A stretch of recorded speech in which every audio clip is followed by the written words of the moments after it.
What is up? It's me. I'm back. It's GL88 here. I decided to make another video. I don't know. I guess I don't really know how to start this because I don't know.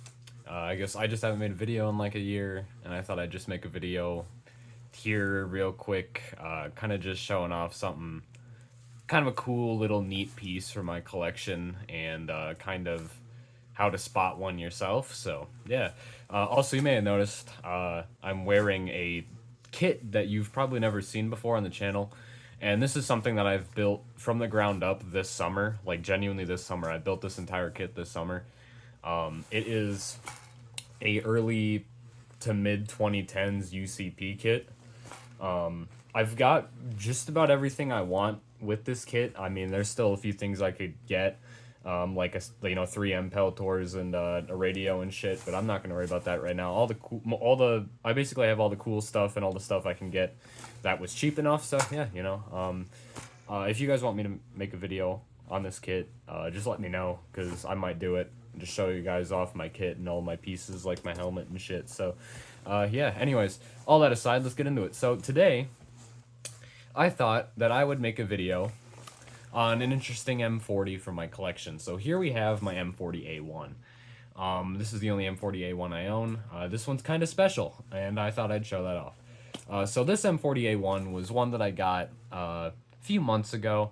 There was a listing on eBay that was selling like M40s with like the carriers.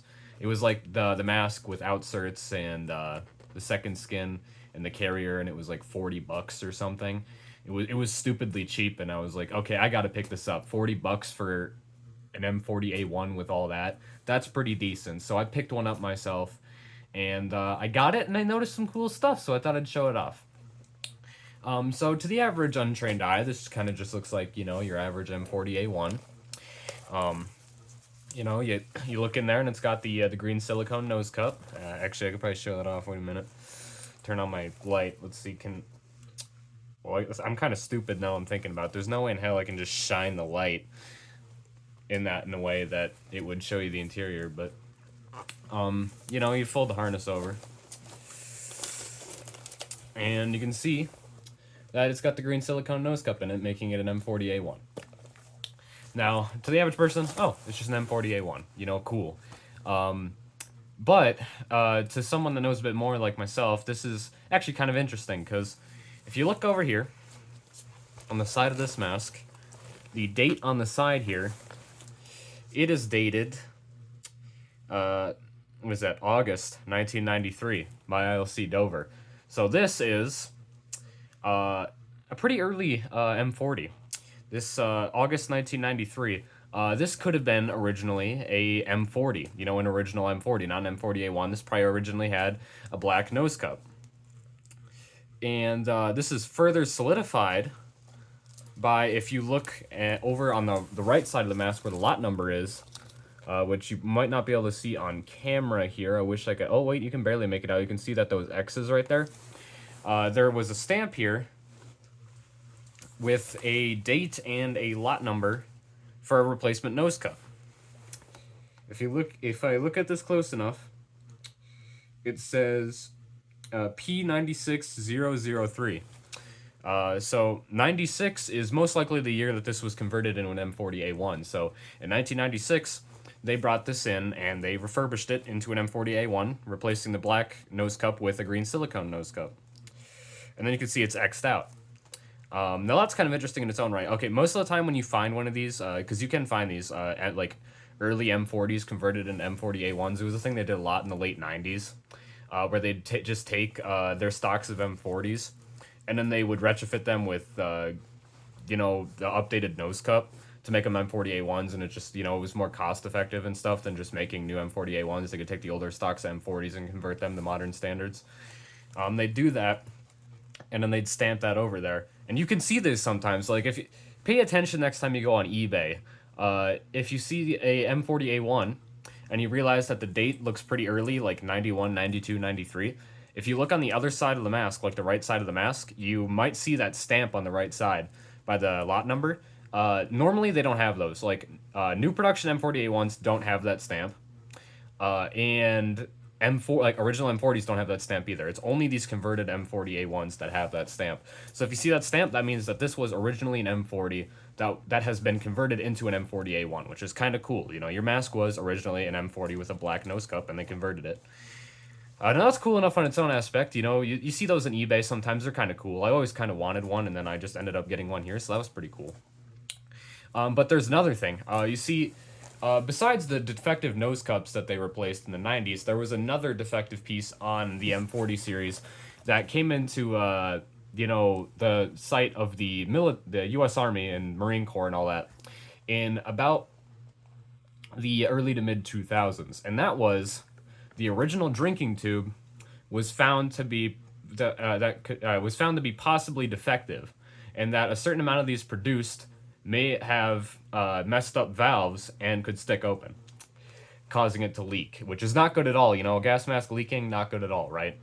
So their solution to this was they updated the design of the drinking coupling, and you'll see that it has 3 lines in it on the knurling. You'll see 3 lines there, 1, 2, 3. Now, if I had my other M40, I could show you that one only has 2 lines there. Like, you see the little glossy lines, the 3 of them by the knurling? Yeah, those 3 stripes.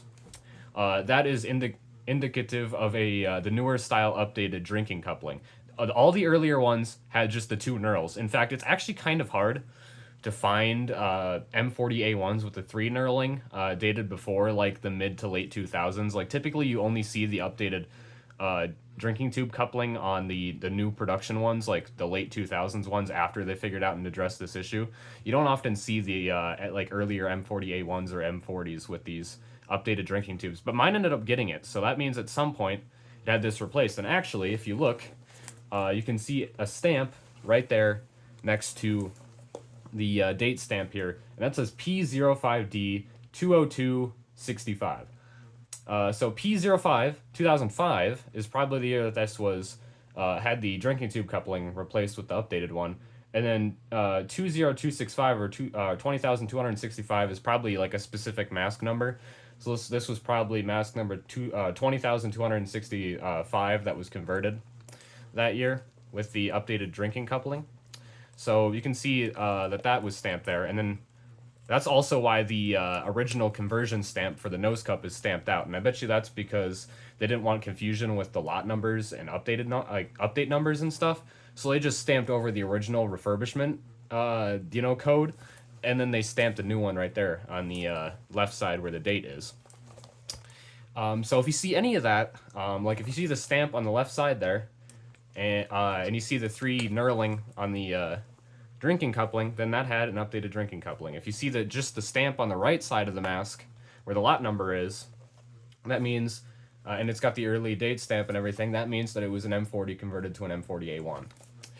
And if it has both, like mine, that means that this was originally an M40 that was converted to an M40A1, and then later had the drinking tube coupling replaced with the updated 3 knurl style. So this is up to spec with the late production M40A1s. So this would work perfect with my early to mid 2010s UCP Milsim kit, which is perfect because that's exactly what I built this for. So that, that's pretty cool. If you're looking for kind of a unique M40 for your own collection, I would keep an eye out for these ones with the refurbishment stamps, because you could get yourself a cool M40 with a bunch of history, like this one, an early production M40 that was originally an original M40, then had its nose cup replaced, and it became an M40A1, and then even later on, it even had the drinking tube coupling replaced with the updated style. So this is up to spec. That's pretty cool, You don't see that often. But that's about it. That's about all I wanted to talk about with this video. So I guess I hope you guys enjoyed this quick video on identifying converted M40A1s. And I guess stay tuned if you guys want to see a video on my UCP kit, as it's nearly complete at the moment anyways. It's not going to be complete for a while, but all the stuff I want to get for it anyways at the moment. So yeah, if you guys want to see that video, let me know, and otherwise I'll see y'all at I don't know when.